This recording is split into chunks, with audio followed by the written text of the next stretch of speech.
Dans son introduction à la psychanalyse, publiée en 1916, Sigmund Freud n'hésite pas à dire que les hommes ont subi 3 grandes blessures narcissiques dans l'histoire.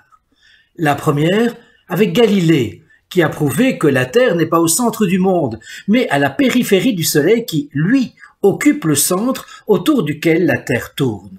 En d'autres termes, passage du géocentrisme à l'héliocentrisme. La deuxième, avec Darwin, qui a montré que l'homme n'est pas le sommet de la création divine, mais le produit de l'évolution. La troisième avec lui, Freud lui-même, qui, se plaçant à égalité avec Galilée et Darwin, estime qu'il a prouvé que la conscience n'était pas maîtresse chez elle, mais est soumise à un inconscient. La peinture que vous avez sous les yeux de Valerio Adami représente Freud à la fenêtre d'un train qui part à Londres. Il est vrai que Freud veut quitter Vienne pour rejoindre la Grande-Bretagne. Nous sommes exactement le 4 juin 1938.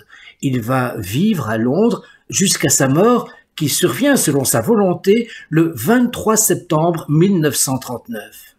Son cancer à la mâchoire le fait tellement souffrir, et ce, depuis des années, qu'il demande à son médecin d'abréger ses souffrances. C'est donc un train qui conduit un juif vers sa mort.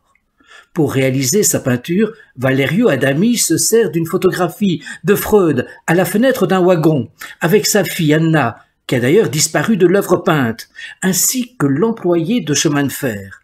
Par contre, on retrouve l'œillet d'acier du haut du dispositif de fermeture du rideau de la fenêtre, ainsi que la poignée qui permet de la remonter. Michel Onfray y voit comme une sorte de guillotine. Freud montre quelque chose à sa fille. Adami efface la fille et non seulement garde le geste de la main, mais fait un zoom sur elle. Pouce et index tiennent un hameçon. Comptez-les.